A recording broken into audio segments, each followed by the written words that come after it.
Hello everyone, welcome back to my channel. Our today's topic is correlation analysis. आपने सुना होगा कि pollution बढ़ रहा है, इससे हमारी हेल्थ खराब हो रही है।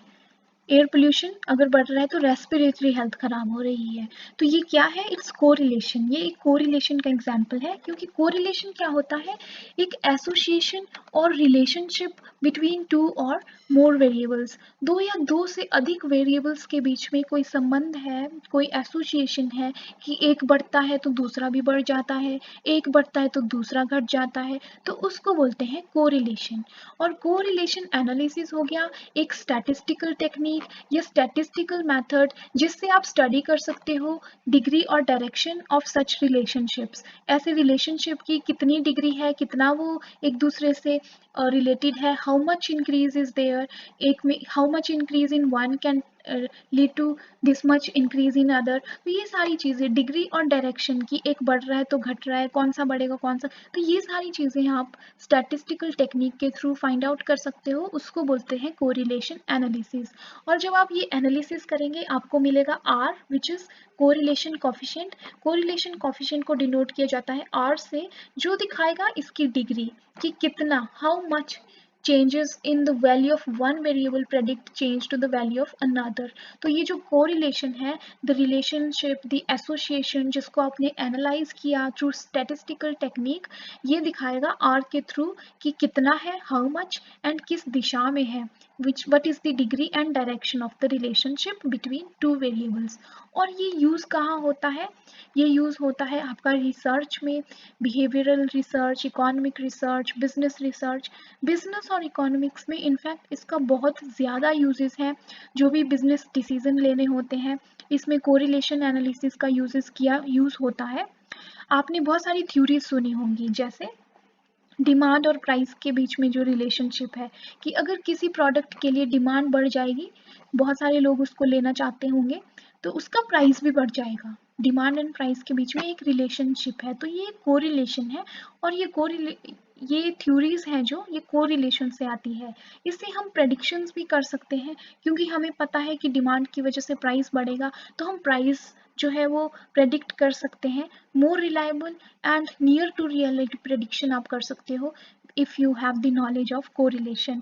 तो इकोनॉमिक्स, बिजनेस, हर जगह इसका यूजेस है, क्योंकि आप क्या कर सकते हो, दो वेरिएबल्स के बीच में रिलेशनशिप की डिग्री और डायरेक्शन फाइंड आउट कर सकते हो थ्रू कोरिलेशन एनालिसिस। टूरिज्म के केस में अगर एग्जांपल लें, अगर आप टूरिस्ट की इनकम स्टडी करें, फॉर एग्जांपल दो वेरिएबल्स है, इनकम और expenditure, you will find out that अगर कोई टूरिस्ट बहुत ज़्यादा एफ्लुएंट है, काफ़ी अच्छा कमाता है, तो हो सकता है वो उसका एक्सपेंडिचर भी ज़्यादा हो, और जो टूरिस्ट कम कमाता है, जिसका इनकम कम है, वो एक्सपेंडिचर भी कम करता हो। तो इस तरह के रिलेशनशिप्स आप फाइंड आउट कर सकते हो, स्टडी कर सकते हो कोरिलेशन की हेल्प से। तो ये जो आर है, मेजर जो है कोरिलेशन की, जो कोरिलेशन कॉफिशिएंट है, ये रिलेटिव मेजर है, it's not an absolute major.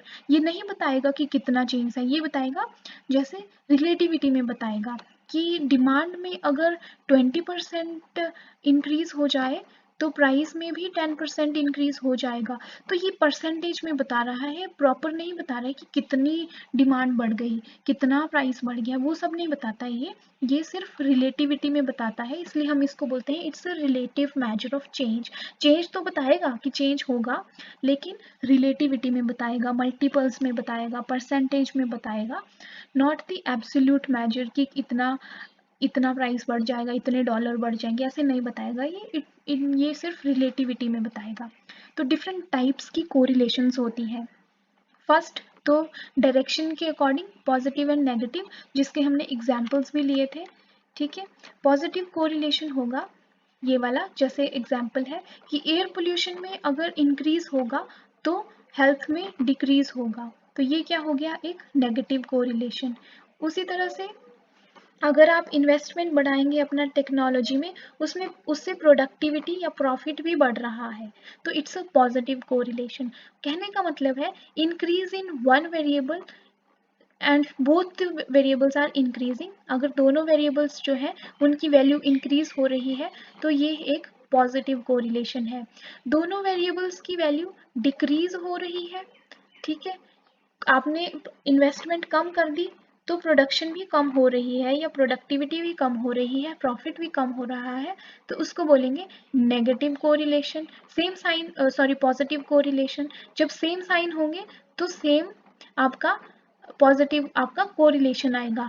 लेकिन अगर एक वैल्यू इंक्रीज हो रही है, जैसे एयर पोल्यूशन का केस था कि एयर पोल्यूशन, एयर क्वालिटी जो है आपका, एयर पोल्यूशन बढ़ रहा है तो उससे रेस्पिरेटरी हेल्थ जो है वो आपकी डिटेरिएट हो रही है, यानी कि डिक्रीज हो रही है, तो ये आपका आ जाएगा एक नेगेटिव कोरिलेशन। उसी तरह से अगर एयर क्वालिटी है वो कम हो रही है, यानी कि डिक्रीज हो रही है एयर क्वालिटी, और उससे क्या है हेल्थ भी कम हो रहा है, डिक्रीज हो रहा है, दोनों चीजें डिक्रीज हो रही है, तो ये क्या हो गया एक पॉजिटिव कोरिलेशन। जब दोनों दोनों की डायरेक्शन सेम होगी तो वो पॉजिटिव कोरिलेशन होगा, लेकिन जब दोनों की डायरेक्शन डिफरेंट होगी तो वो एक नेगेटिव कोरिलेशन होगा।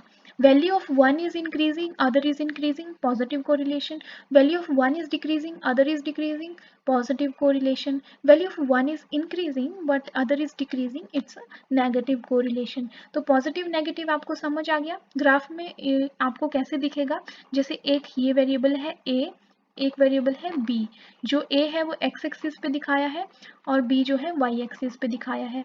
ठीक है, तो इसके आप डेटा पॉइंट्स ले लेंगे, पॉइंट दिखाएंगे, किसी भी पॉइंट को ले लो, दो पॉइंट्स को ले लो, जैसे एक ये है और एक ये है, तो इसकी जो वैल्यू है वेरिएबल a की, उसकी वैल्यू x एक्सिस पे ज्यादा है क्योंकि ये 0 है, ये ओरिजिन पॉइंट है, तो इधर को बढ़ता है, ठीक है, और इधर को बढ़ता है, तो इसकी वैल्यू आपकी यहाँ आ रही है, यहाँ, ठीक है, और y की वैल्यू इसकी यहाँ आ रही है, वेरिएबल b की वैल्यू इसकी यहाँ आ रही है, और इस पॉइंट की यहाँ आ रही है और यहाँ आ रही है। तो आप देख रहे हैं कि ये वाला पॉइंट अगर इसकी ए बी की वैल्यू बढ़ रही है तो ए की भी बढ़ रही है, इसकी ए की वैल्यू कम हो रही है तो बी की भी कम हो रही है, तो इट्स अ पॉजिटिव कोरिलेशन। तो पॉजिटिव कोरिलेशन में जो आपको लाइन आएगी जब आप डेटा ग्राफ पे डालेंगे तो इस तरह से आएगी, वही नेगेटिव कोरिलेशन में जो लाइन आएगी वो इस तरह से आएगी। ये वाला एग्जाम्पल, इसमें आप देख सकते हो जैसे ये पॉइंट है आपका, इसमें b की वैल्यू ज्यादा है, 0 से बहुत दूर है ये, लेकिन x एक्सिस पे इसकी वैल्यू बहुत कम है, 0 के बिल्कुल पास में है, तो एक ज्यादा है दूसरा कम है, और वहीं इधर आप दूसरा पॉइंट ले लेंगे अगर कोई, तो a की वैल्यू तो ज्यादा है लेकिन b की वैल्यू कम है, काफी कम है, तो ये एक नेगेटिव कोरिलेशन है कि एक की बढ़ती है तो दूसरे की कम हो जाती है, एक की कम होती है तो दूसरे की बढ़ जाती है, इस तरह का रिलेशन होगा नेगेटिव कोरिलेशन, और उसकी लाइन आपको इस तरह से मिलेगी, ठीक है, और पॉजिटिव की इस तरह से मिलेगी। ये तो हो गया first type, positive and negative correlations, first categorization. Second categorization आप कर सकते हो simple, partial and multiple. Simple में क्या होगा, दो वेरिएबल्स होंगे, पार्शियल में क्या होगा, होंगे तो बहुत सारे वेरिएबल्स लेकिन आप किन्हीं दो वेरिएबल्स के ऊपर ही कोरिलेशन स्टडी करेंगे। मल्टीपल में क्या होगा, दो से ज्यादा, मोर देन टू वेरिएबल्स होंगे, ठीक है, तो उसमें होगा मल्टीपल कोरिलेशन। फॉर एग्जाम्पल एक क्लास है, उसमें आप स्टूडेंट्स के अटेंडेंस और मार्क्स के बीच में रिलेशनशिप स्टडी कर रहे हो, कोरिलेशन स्टडी कर रहे हो, that is a simple correlation. लेकिन अगर आप स्टूडेंट्स के मार्क्स, अटेंडेंस, टीचर्स की अटेंडेंस, टीचर की पढ़ाने की क्वालिटी और बच्चों की सिंसियरिटी, बच्चों का होमवर्क, इतने सारे वेरिएबल्स के बीच में रिलेशनशिप स्टडी करेंगे तो ये हो जाएगा आपका मल्टीपल कोरिलेशन। और पार्शियल में क्या है तो बहुत सारे वेरिएबल्स लेकिन उनको हमने कांस्टेंट कर लिया है, आप दो के बीच में ही किन्हीं पार्शियली आप कोरिलेशन स्टडी कर रहे हो, that is your partial correlation. कि है तो ये सारे वेरिएबल्स लेकिन हमने कोई दो वेरिएबल्स उठाए हैं, उन्हीं के बीच में रिलेशनशिप हम स्टडी कर रहे हैं, that is your partial correlation.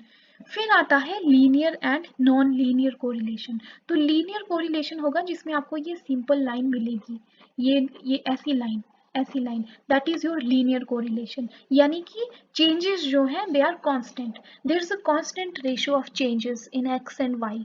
तो वो कांस्टेंट रेशियो चेंजेस होगी, तो जब आप उनको डेटा पॉइंट्स को ग्राफ पे दिखाएंगे तो इस तरह से आपको एक लाइन मिलेगी, that is your linear correlation. लेकिन जब कांस्टेंट नहीं होंगे तो आपको ऐसे कर्व्स मिलेंगे, तो उसको बोलेंगे non linear. The changes in two variables are not constant, जो उनकी डिग्री है, जो चेंजेस है वो कांस्टेंट नहीं है, कि एक कांस्टेंट डिग्री पे वो चेंज नहीं हो रहे हैं, तो उस केस में होगी आपकी non linear correlation. The degree of changes in two variables are not constant, जो तो उसमें आएगा आपका नॉन लीनियर कोरिलेशन, जिसमें आपको कर्व्स मिलेंगे, एक सिंपल लाइन नहीं मिलेगी। अब इस कोरिलेशन एनालिसिस को करने से पहले हम समझ लेते हैं कि कोरिलेशन कोफिशिएंट की क्या क्या प्रॉपर्टीज होती हैं, क्या क्या करेक्टरिस्टिक्स होती हैं। फर्स्ट और वेरी इंपॉर्टेंट कि कोरिलेशन कोफिशिएंट की वैल्यू हमेशा -1 और 1 के बीच में होगी। ठीक है, यहाँ 0 है और ये आपकी नंबर लाइन है, मान लो यहाँ पे 1 है, +1, और यहाँ पे -1, तो इसी बीच में रहेगी आपकी कोरिलेशन की वैल्यू, इससे आगे नहीं जाएगी। कोई भी कोरिलेशन कोफिशिएंट 2, 3, 4, 4.5, -4, -6 नहीं हो सकता, इसी के बीच में वैल्यू रहेगी। 0, 0.1, 0.2, 0.3, 0.4 अप टू 1, उसी तरह से -0.1, -0.2, -0.3 अप टू -1। तो फर्स्ट प्रॉपर्टी है कोरिलेशन कोफिशिएंट की कि इसकी वैल्यू फॉल करती है बिटवीन -1 एंड 1 ओनली। 1 हो सकता है, -1 हो सकता है, लेकिन इससे ज़्यादा वैल्यूज़ नहीं होंगी या इससे कम वैल्यूज़ नहीं होंगी, इन्हीं के बीच में होंगी। और coefficient of correlation is independent of change of origin and scale. जो x और y आपने लिए, जिनके बीच में आप कोरिलेशन स्टडी कर रहे हैं, अगर इनकी वैल्यूज में हम ऐड भी कर लें और या इनको किसी वैल्यू से मल्टीप्लाई भी कर लें, फिर भी जो कोफिशिएंट है कोरिलेशन का वो चेंज नहीं होगा। It is independent of change of origin and scale. अगर वैल्यूज को हम आधा कर लें, एक अगर वैल्यू है x की वैल्यूज, उनको सभी वैल्यूज को किसी एक वैल्यू से मल्टीप्लाई कर ले, किसी एक वैल्यू से डिवाइड कर ले, तब भी जो आपका कोफिशिएंट है कोरिलेशन का वो सेम ही आएगा। अगर उनको आप ऐड कर लें किसी वैल्यू के साथ, तो भी सेम ही कोफिशिएंट आएगा। ठीक है, ये इसकी सेकेंड प्रॉपर्टी है। थर्ड प्रॉपर्टी है कोरिलेशन कोफिशिएंट की, that it's a pure number independent of any unit. इसके साथ कोई यूनिट एसोसिएटेड नहीं है। आपकी कोरिलेशन आ रही है अगर 0.6, तो ये 0.6 ना केजी है, ना ml है, ना कोई भी चीज़ नहीं है। इट्स इंडिपेंडेंट ऑफ यूनिट्स, सिर्फ एक प्योर नंबर है, रिलेशनशिप दिखाता है, आपको एब्सोल्यूट नहीं बताता है, और दूसरा कोई किसी भी यूनिट में ये नहीं है। It's independent of units, it's a pure number. उसके अलावा जो कोरिलेशन कोफिशिएंट है, it's actually a geometric mean of two regression coefficients. तो दो रिग्रेशन कोफिशिएंट्स होते हैं, जो b x on y, b y on x, उसका जो अर्थमेटिक मीन होता है वो कोफिशिएंट ऑफ कोरिलेशन होता है। तो रिग्रेशन की हम वीडियो बनाएंगे, उसमें हम रिग्रेशन कोफिशिएंट्स जानेंगे, तो उसमें हम ये टॉपिक, ये वाला पॉइंट और डिस्कस कर लेंगे। अभी के लिए correlation coefficient is the geometric mean of two regression coefficients. और अगर x and y independent variables हैं, तो उसमें कोई कोरिलेशन नहीं होता है, उसकी आंसर जो है 0 आएगी। तो correlation coefficient for two independent variables is 0। जिनके बीच में कोई रिलेशनशिप ही नहीं है, उनके बीच में क्या कोरिलेशन होगा, तो उसका वैल्यू कितना आएगा कोफिशिएंट का? 0। फॉर एग्जाम्पल, यहाँ हमारे पास एग्जाम्पल है कि शू का साइज कितना है और आपकी इंटेलिजेंस कोशिएंट कितना है, तो इसमें कोई रिलेशनशिप है? देयर इज नो रिलेशनशिप, तो इसका 0 कोफिशिएंट आएगा, because they both the variables are independent of each other. Intelligence और शू साइज का क्या लेना देना? So that's it, properties of coefficient of correlation. फिर आ जाते हैं मेथड्स ऑफ कोरिलेशन एनालिसिस। तो कोरिलेशन एनालिसिस करने के हमारे पास बहुत सारे मेथड्स हैं, जिसमें से हम 3 डिस्कस कर लेंगे। First one is scatter diagram method. Simple है, आपके पास जो भी डेटा पॉइंट्स हैं उसको आपने ग्राफ के ऊपर दिखाना है। ग्राफ में एक्स एक्सिस वाई एक्सिस होते हैं, और हमने x की वैल्यू y की वैल्यू दोनों की लेते चलते हुए पॉइंट्स लगाने हैं, और पॉइंट्स जब हम लगाएंगे फिर हम डायरेक्शन और जो डायग्राम है उसको स्टडी करेंगे। फॉर एग्जांपल, अगर आपके पास इस तरह की एक लाइन आ जाती है, then we can say there is a perfect positive correlation between two variables, जो भी x एंड y हमने लिए हैं। अगर लाइन इस तरह की आती है, then it's a negative correlation, perfect negative correlation. फिर हमारे पास इस तरह की एक स्कैटर्ड हमारे पास पॉइंट आते हैं। हाईली स्कैटर्ड नहीं है, थोड़े थोड़े स्कैटर्ड है, ये देखिए दूर दूर है, ऑफ कोर्स दूर दूर है, लेकिन एक लाइन शो कर रहे हैं, एक डायरेक्शन शो कर रहे हैं कि डेटा इस तरह को जा रहा है, तो इसको बोलेंगे पॉजिटिव कोरिलेशन, बट इसकी डिग्री क्या है? लो है। ठीक है, क्योंकि ये थोड़े स्कैटर्ड है, दूर दूर है। उसी तरह से अगर इस तरह से आएगा then it's low negative correlation. तो डायरेक्शन हम देख लेंगे, शेप हम देख लेंगे पॉइंट्स की, और कितने वो दूर दूर है उससे पता लगा लेंगे। लेकिन अगर वो क्लोजली एक दूसरे के साथ एसोसिएटेड है, क्लोज क्लोज दिख रहे हैं बहुत ज्यादा, और इस तरह से आ रहा है, then it's high positive correlation. Degree high है, डायरेक्शन पॉजिटिव है। अब यहाँ पे भी बहुत क्लोज क्लोज है, यानी कि डिग्री हाई है, और डायरेक्शन आप देख सकते हैं ऊपर से नीचे को जा रही है लाइन, तो इट्स अ नेगेटिव कोरिलेशन। ठीक है, तो आप इस तरह से डायग्राम मेथड से भी फाइंड आउट कर सकते हो कि दो वेरिएबल्स एक दूसरे के साथ कितने एसोसिएटेड है। तो डिग्री भी हमने देख ली, हाई लो, और डायरेक्शन भी देख ली, इससे पॉजिटिव है या नेगेटिव है। लेकिन अगर कोई डायग्राम नहीं मिल रहा है, इस तरह के पॉइंट्स आ रहे हैं जो स्कैटर्ड है ऑल ओवर द ग्राफ, तो उसमें तो हम समझ सकते हैं कि that there is no correlation, इन दो वेरिएबल्स के बीच में कोई कोरिलेशन नहीं है। तो एक मेथड ये हो गया। कैसे करेंगे? फॉर एग्जाम्पल आपको दे रखा है कितना कैपिटल इन्वेस्टमेंट है करोड्स में, 1 2 3 4 5 6 7 8 अप टू 12 करोड़ है। ठीक है, और प्रॉफिट जब आपने 1 करोड़ इन्वेस्टमेंट किया तो आपको 3 लाख का प्रॉफिट मिला। 3 यहाँ पड़ेगा, तो एक पॉइंट आपका ये आ गया। उसी तरह से नेक्स्ट पॉइंट आप शो करेंगे, जब आपने 2 करोड़ का कैपिटल इन्वेस्टमेंट किया तो एक्स एक्सिस पे आ गया कैपिटल एम्प्लॉयड, और वाई एक्सिस पे आ गया प्रॉफिट।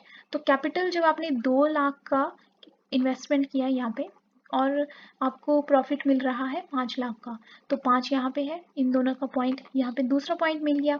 इस तरह से अपनी सब पॉइंट्स के लिए करना है। फिर 3 और 4 का है, ये 3 और 4 का, फिर ये 4 और 7 का है, 4 crore capital investment and 7 lakhs of profit, ये है। ठीक है, फिर उसके बाद 5 और 9 का है, 5 एंड 9 का पॉइंट है। इस तरह से हमने पॉइंट्स दिखा दिए ग्राफ के ऊपर। ठीक है, अप टू लास्ट वाले तक कर दिए। फिर हमें किस तरह की लाइन दिख रही है, आप देख रहे हो इस तरह की लाइन है ये रफली। तो इससे क्या समझ आ गया? It's a positive correlation, positive correlation है। तो एक मेथड तो ये हो गया, थ्रू स्कैटर डायग्राम आप देख लेंगे कि किस तरह का हमारा डायग्राम बन रहा है ऑन द ग्राफ प्लॉट, जब हमने पॉइंट्स को ग्राफ पे प्लॉट किया, और उससे हम फाइंड आउट कर लेंगे कि it's positive correlation, negative correlation, या हाई पॉजिटिव है, लो पॉजिटिव है, वो हम फाइंड आउट कर सकते हैं इस मेथड के थ्रू।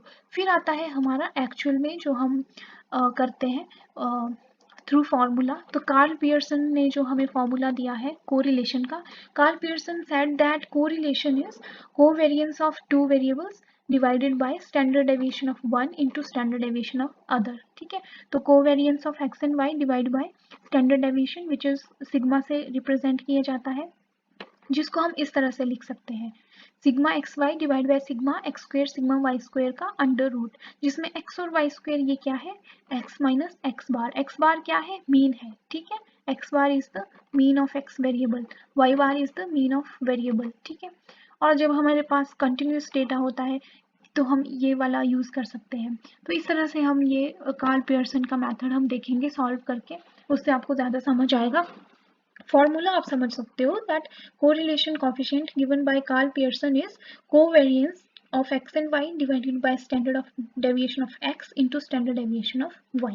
तो standard deviation आपको पता है क्या होता है कि deviation कितना है मीन से, किसी कोई जो आपका डेटा है वेरिएबल है वो कितना स्कैटर्ड है, किस तरह से डिस्ट्रीब्यूटेड है, तो स्टैंडर्ड डेविएशन उस तरह से आती है। तो यहाँ पे आप कार्ल पियर्सन के मेथड्स से कोरिलेशन फाइंड आउट करते हैं।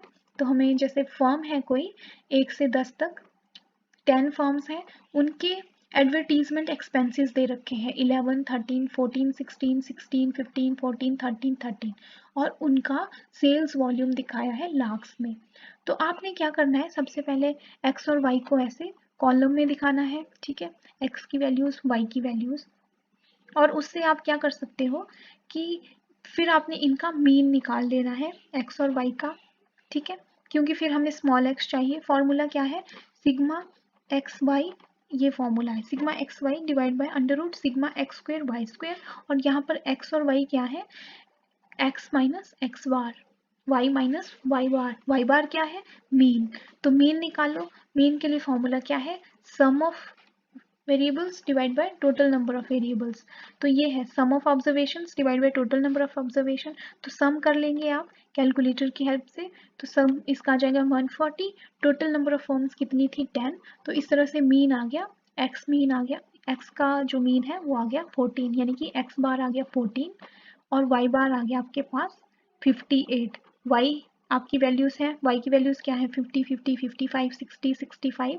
इन सब का सम कर दिया और टोटल कितनी है ये 10 है। तो इस तरह से आपके पास वाई बार भी आ गया।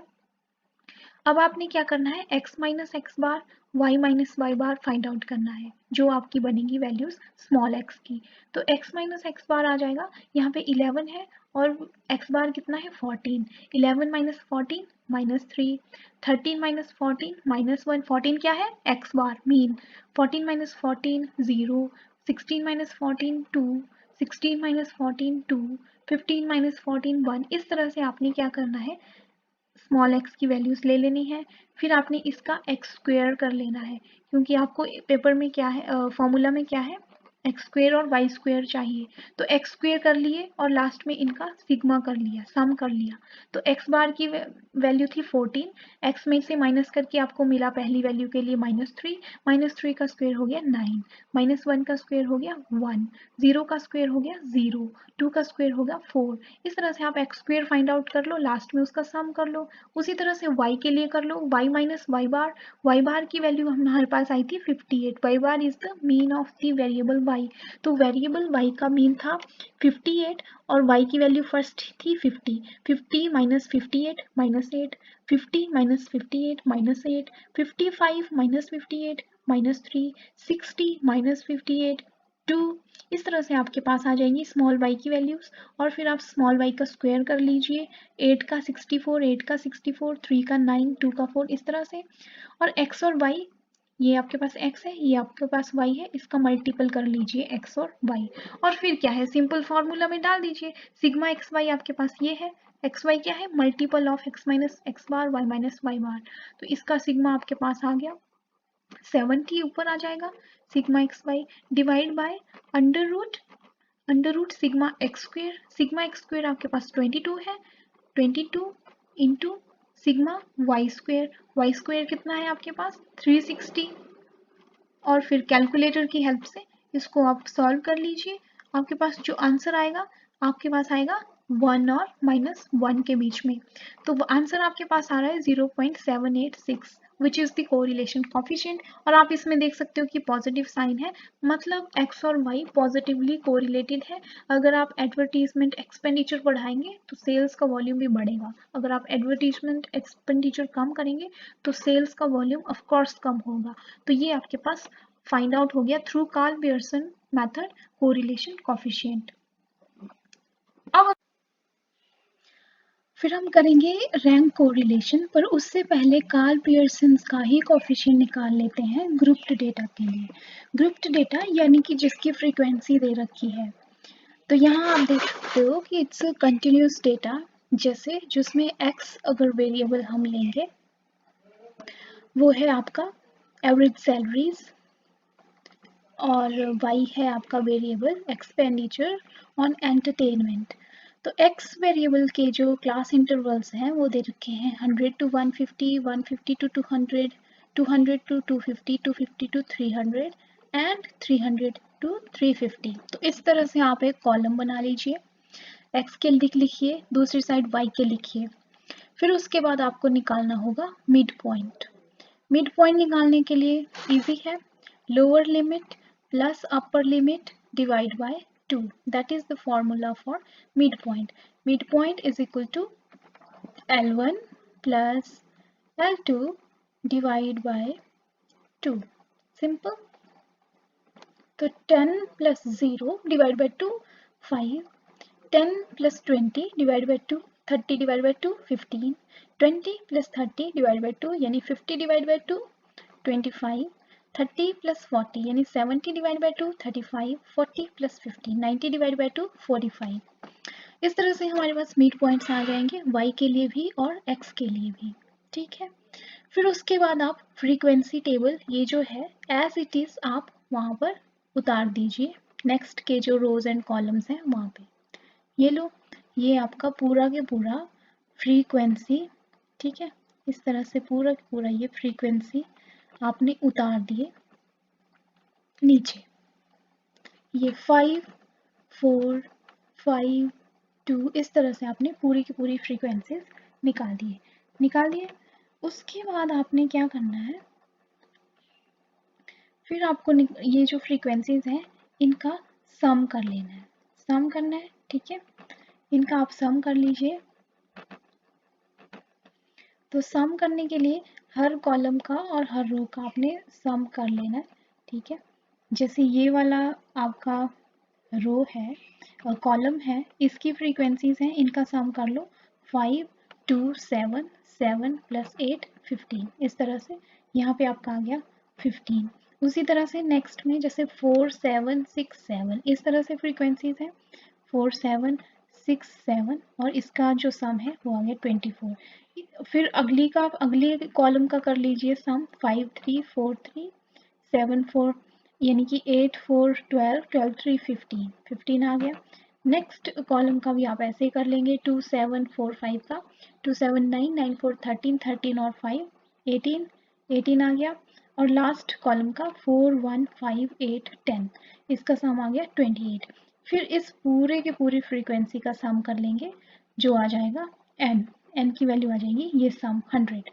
उसी तरह से आपने y के लिए भी कर लेना है, यानी कि हॉरिजॉन्टली भी सम कर लेना है आपने। 5 प्लस 4 9 9 प्लस 5 14 14 प्लस 2 16 16 प्लस 4 20। उसी तरह से नेक्स्ट रो का कर लीजिए, जैसे 2 7 3 7 1 9 10 17 एंड 3 20 इसका सम आ गया। उसी तरह से नेक्स्ट रो का 6 4 और 5 है, 15 इसका सम आ गया। फिर नेक्स्ट रो का 8 4 8 20 इसका सम आ गया। और 7 3 5 10 यानी कि 15 18 और 7 25। फिर आप देखेंगे कि इस वाली फ्रीक्वेंसी कॉलम का भी सम इस वाली फ्रीक्वेंसी रो के बराबर ही आ रहा है, जैसे 20 प्लस 20 40 40 प्लस 15 55 55 प्लस 20 75 75 प्लस 25 100। तो रो वाइज भी कॉलम वाइज भी फ्रीक्वेंसी का टोटल सेम आ रहा है, यानी 100 आ रहा है। इस तरह से आपका आ गया फ्रीक्वेंसी निकालने के बाद आपने निकालने हैं dx dy, ठीक है। dx निकालना है और dy निकालना है। उसके लिए फॉर्मूला है dx is equal to x minus assumed mean, ठीक है, divide by h। h is the height of the interval. उसी तरह से dy का भी फॉर्मूला है, dy is equal to y minus assumed mean of y divide by h, ठीक है। तो इस तरह से dx की वैल्यूज आप देख लो आ जाएंगी।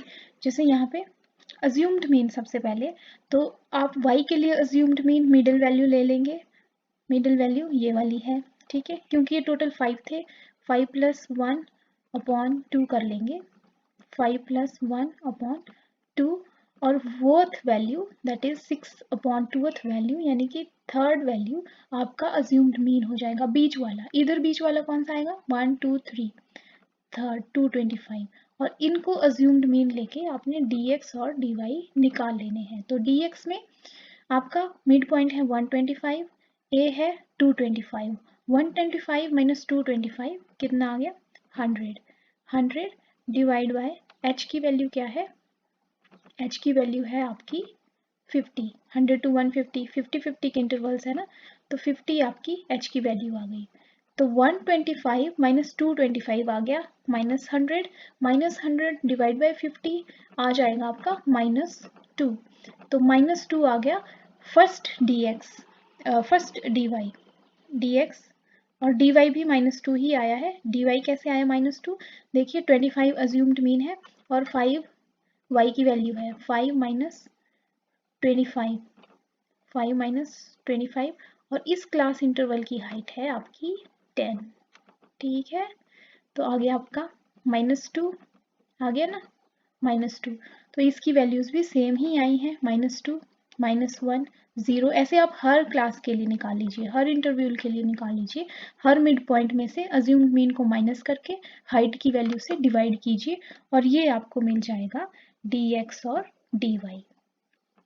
मिल गया, ये आपका dx आ गया और ये आपका dy आ गया और इसका टोटल भी आ गया। ये टोटल आ गया 10 dy का टोटल, ठीक है। सॉरी, ये बाद की बात है एफ डी वाई की। अभी हमारे पास डी एक्स और डी वाई आ गए। ये आ गए डी वाई -2 -1 0 1 2, डी एक्स आ गए -2 0 1 2। फिर सिंपल है, एफ डी एक्स और एफ डी वाई निकाल लीजिए। F D x is F into D x, तो एफ है आपका यहाँ पे 15 और डी एक्स है 2 यानी -2। 15 into -2 30, 24 into -1 -24, 15 into 0 0, 18 into 1 18, 28 into 2 56।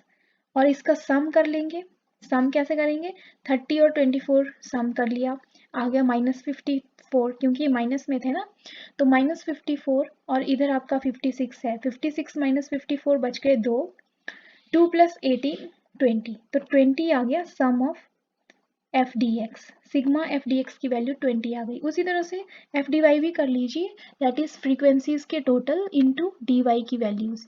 D Y जैसे -2 है, -1 है, 0 है, 1 है, 2 है, तो इनको मल्टीप्लाई करते जाइए। 20 into -2 -40, 20 into -1 -20, 15 into 0 0, 20 into 1 20, 25 into 2 50। तो इस तरह से हमारे पास एफ डी वाई की वैल्यूज आ गई। इनका भी आप सम कर लेंगे, तो सम आ जाएगा -40 -20 -60, -60 और 20 -40, -40 और 50 10, 10 आ गया इसका। तो एफ डी वाई का भी सम आ गया आपके पास और एफ डी एक्स का भी आ गया। अब आपने करना है एफ डी एक्स स्क्वेयर और एफ डी वाई स्क्वेयर। तो उसके लिए आपके पास क्या है, देखिए डी एक्स की वैल्यू आपके पास है और f की वैल्यू भी है, तो आपने मल्टीप्लाई ही करना है, पर dx के स्क्वायर को मल्टीप्लाई करना है, ठीक है। तो एफ डी एक्स का स्क्वायर, सॉरी डी एक्स का स्क्वायर -2 का स्क्वायर कितना आएगा 4, और f की वैल्यू 15, 15 इंटू 4 आ गया आपका यहाँ पर 60। उसी तरह से नेक्स्ट कर लीजिए, -1 का स्क्वायर 1 और f की वैल्यू 24, कितना आ जाएगा 24।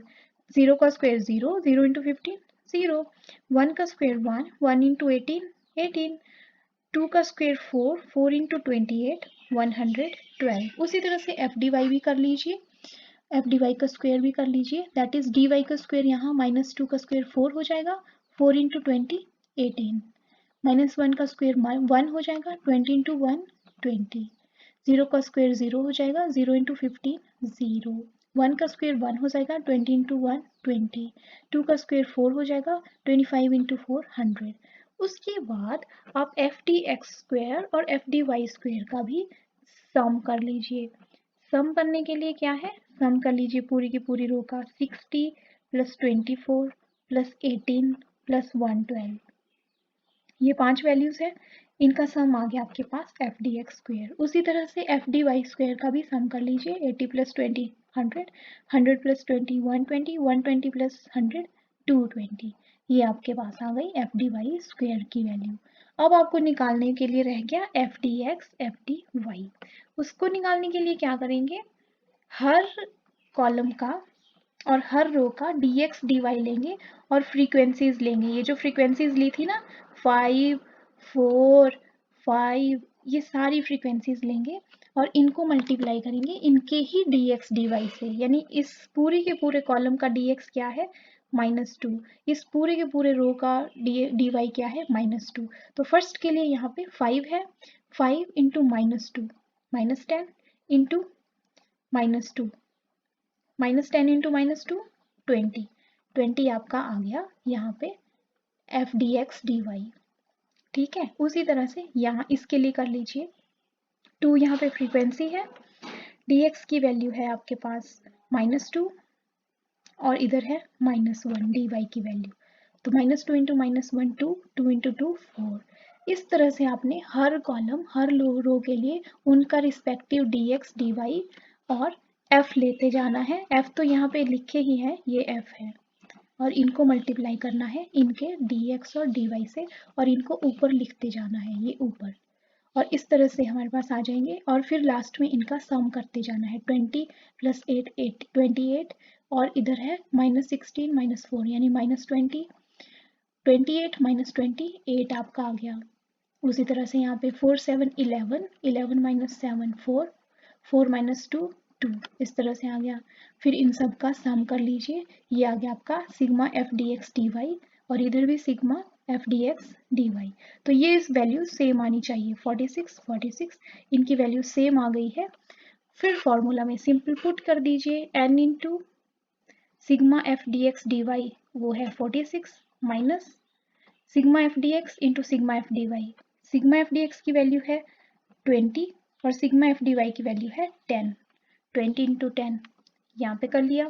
नीचे भी इसी तरह से n into sigma F D x square, n की वैल्यू है 100, ठीक है, 100 की वैल्यू 100 यहाँ पे आ गया, इंटू एफ डी एक्स की स्क्वायर की value, F D x square की वैल्यू है 214, 214 आपने यहाँ पे लिख दिया, माइनस एफ डी एक्स का होल स्क्वायर, तो एफ डी एक्स की वैल्यू है 20 और 20 का होल स्क्वायर आपने यहाँ पे लिख दिया। उसी तरह से इधर n into F D Y का स्क्वायर, एफ डी वाई का एफ डी वाई का स्क्वायर जिसकी वैल्यू है 220 माइनस एफ डी वाई का whole square, F D Y की वैल्यू है 10 और 10 का होल स्क्वायर, और इस तरह से ये अंडर रूट है। आप वैल्यूज पुट करेंगे और आपके पास r की value that is the correlation coefficient की वैल्यू आ जाएगी।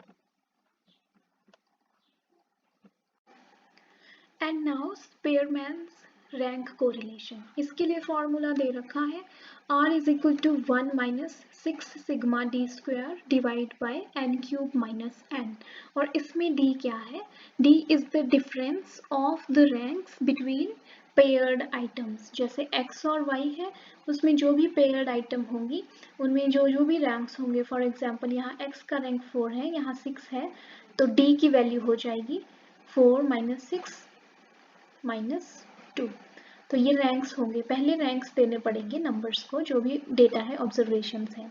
फिर कई बार क्या होता है कि रैंक्स शेयर हो जाते हैं, जैसे एक ही पोजीशन पे 3 है या 4 है, 4 बार है कोई चीज़, तो उस केस में हम क्या करेंगे, कैसे रैंक्स देंगे, उनकी एवरेज निकालेंगे। जैसे मान लो 3 है 6 7 8 पोजीशन पे, तो 6 प्लस 7 प्लस 8 और उसको डिवाइड बाय 3 कर देंगे, तो इस तरह से वो जो नंबर आएगा उसको रैंक दे देंगे, और जो फॉर्मूला है उसमें एडजस्टमेंट फैक्टर को ऐड कर देंगे यहाँ पे 6 सिग्मा डी स्क्वायर प्लस जो एडजस्टमेंट फैक्टर है। तो एडजस्टमेंट फैक्टर क्या होगा, 1/12 m का क्यूब माइनस m। तो जितने भी m होंगे, जितने भी नंबर्स ऐसे होंगे जिनके पास एक से ज़्यादा रैंक्स हैं, तो उनको बोल देंगे, उनको हम करते जाएंगे। जैसे मान लो 1 है तो 1 बार, 2 है तो 2 बार, जितने भी होंगे। चलो क्वेश्चन के साथ करेंगे, जब क्वेश्चन आएगा तब आपको समझ आ जाएगा। तो जो फर्स्ट क्वेश्चन है यहाँ पे, कैलकुलेशन ऑफ स्पेयरमैन्स रैंक कोरिलेशन, इसमें आप देख सकते हो A to I नेम्स हैं स्टूडेंट्स के, ठीक है, टोटल है ये, टोटल 9 है, 1 2 3 4 5 6 7 8 9 इज n की वैल्यू है 9, ठीक है, n is equal to 9, total 9 pairs हैं। इंटरनल एग्जाम्स x हो गया, एक्सटर्नल एग्जाम्स y हो गया। इंटरनल एग्जाम्स में रैंकिंग्स दे देंगे 1 2 3 4, तो highest will get first rank, उसके बाद second highest will get second rank, third highest will get third rank, fourth highest will get fourth rank, and so on. इसी तरह से पांचवा रैंक पांचवें वाले को मिलेगा, छठे वाले को, सातवें वाले को। तो रैंक जैसे देते हैं आप बच्चों को क्लास में, जिसके ज़्यादा नंबर होंगे उसको फर्स्ट रैंक मिल जाता है, जिसके उससे कम उसको सेकंड, उसी तरह से रैंक दे देने हैं। उसी तरह से वाई को भी रैंक्स दे देने हैं, जैसे 49 यहाँ पे इसको 6th रैंक मिला है, हाईएस्ट रैंक मिला है 74 को, क्योंकि 74 से बड़ी वैल्यू पूरे इस ग्रुप में नहीं थी, तो 74 को फर्स्ट, 72 को सेकेंड, इसी तरह से 66 को 3, इस तरह से आपने रैंक्स दे दिए, 58 को 4, 50 को 5, राइट, और 6th रैंक मिला है 49 को, 7th 44 को, 8th 35 को।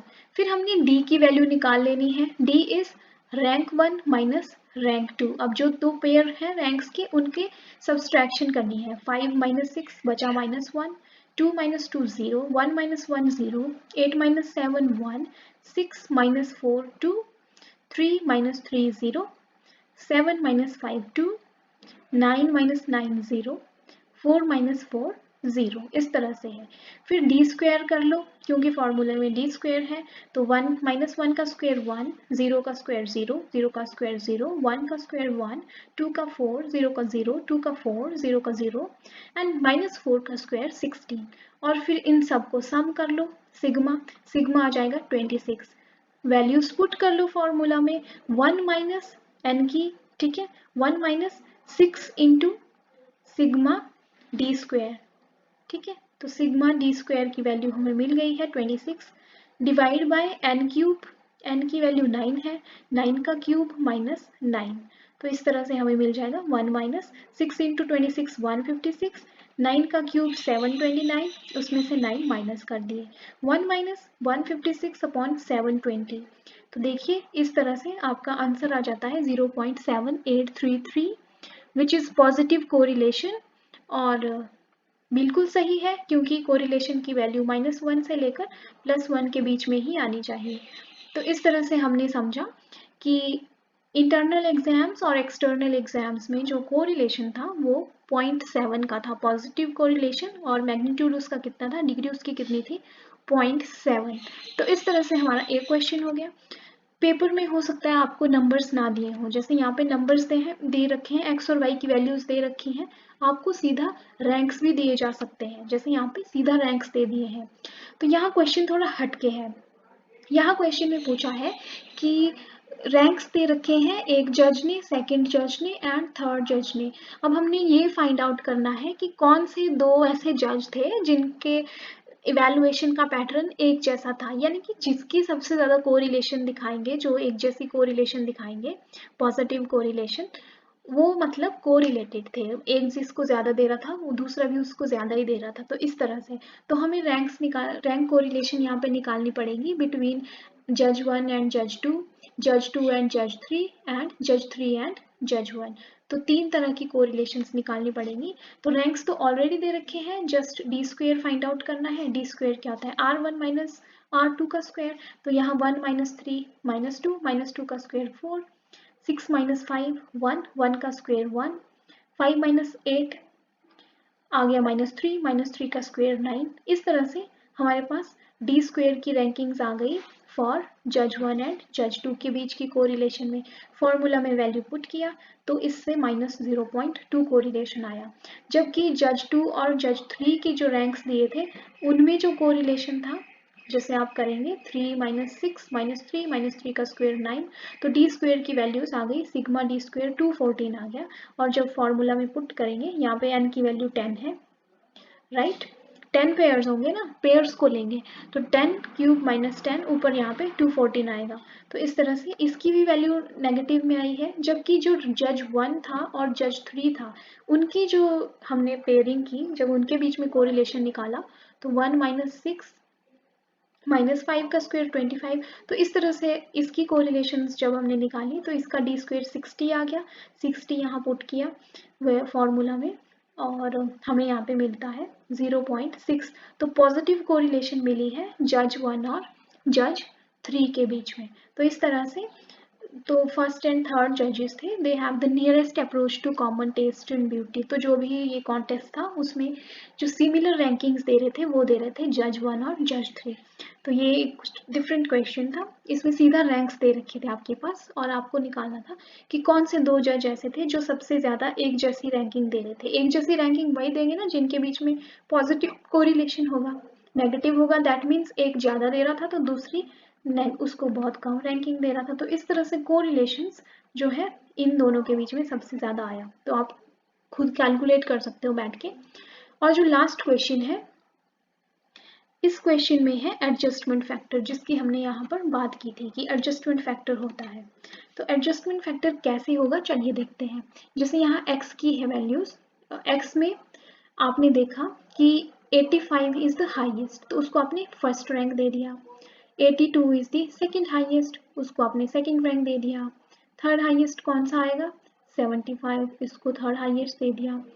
68 फिर आएगा 73, 73 को आपने फोर्थ हाईएस्ट दे दिया।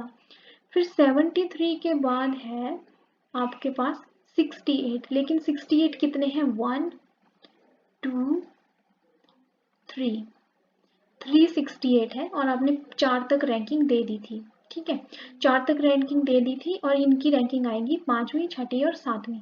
तो कैसे निकालेंगे इनकी रैंकिंग?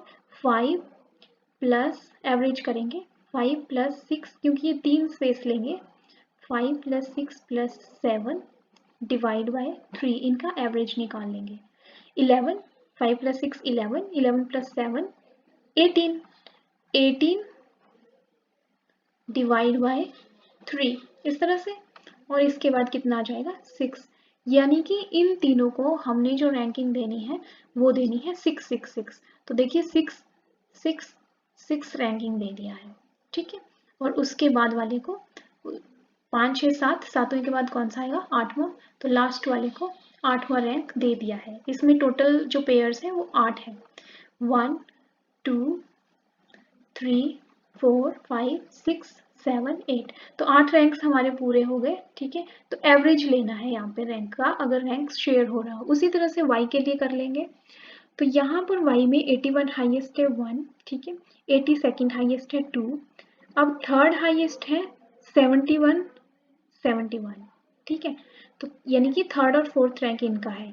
तो थर्ड एंड फोर्थ का एवरेज निकाल लेंगे, 3 + 4 डिवाइड बाय 2। तो कितना आ जाएगा? 7 डिवाइड बाई 2 यानी कि 3.5।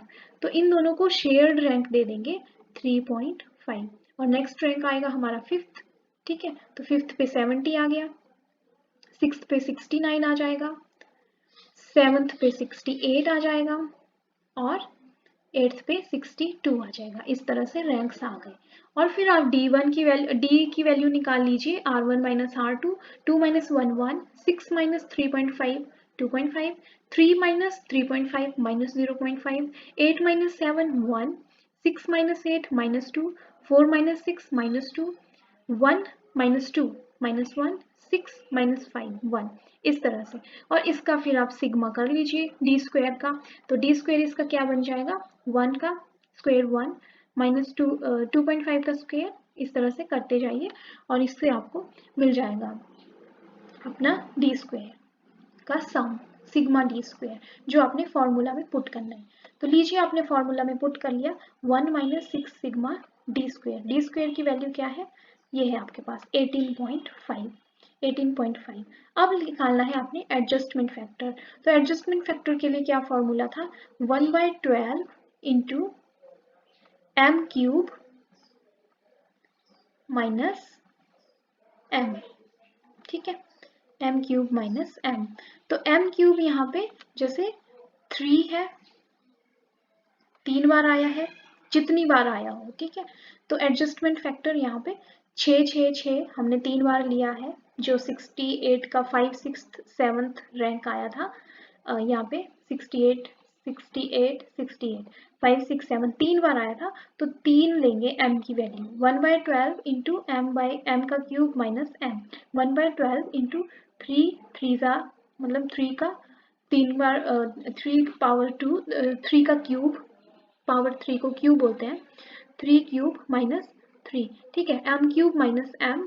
तो ऐसे आ जाएगा 27 माइनस 3 24, 12 2 का 24। तो एक का एडजस्टमेंट फैक्टर आ गया 2, ये वाला m1 का, ठीक है। फिर ये m2 हो गया क्योंकि दो चीजें यहाँ पे रिपीट हुई हैं। तो 18.5 प्लस 2 एक का फैक्टर आ गया। दूसरे का फैक्टर भी इसी तरह से निकालेंगे। दूसरे का फैक्टर कैसे निकालेंगे? 1/12 into M cube minus M. M की वैल्यू कितनी बार रिपीट हो रही है? तो कितनी बार रिपीट हुई है? 2 बार रिपीट हुई है दूसरी बार। तो 2 का क्यूब माइनस 2, 2 का क्यूब कितना हो जाएगा?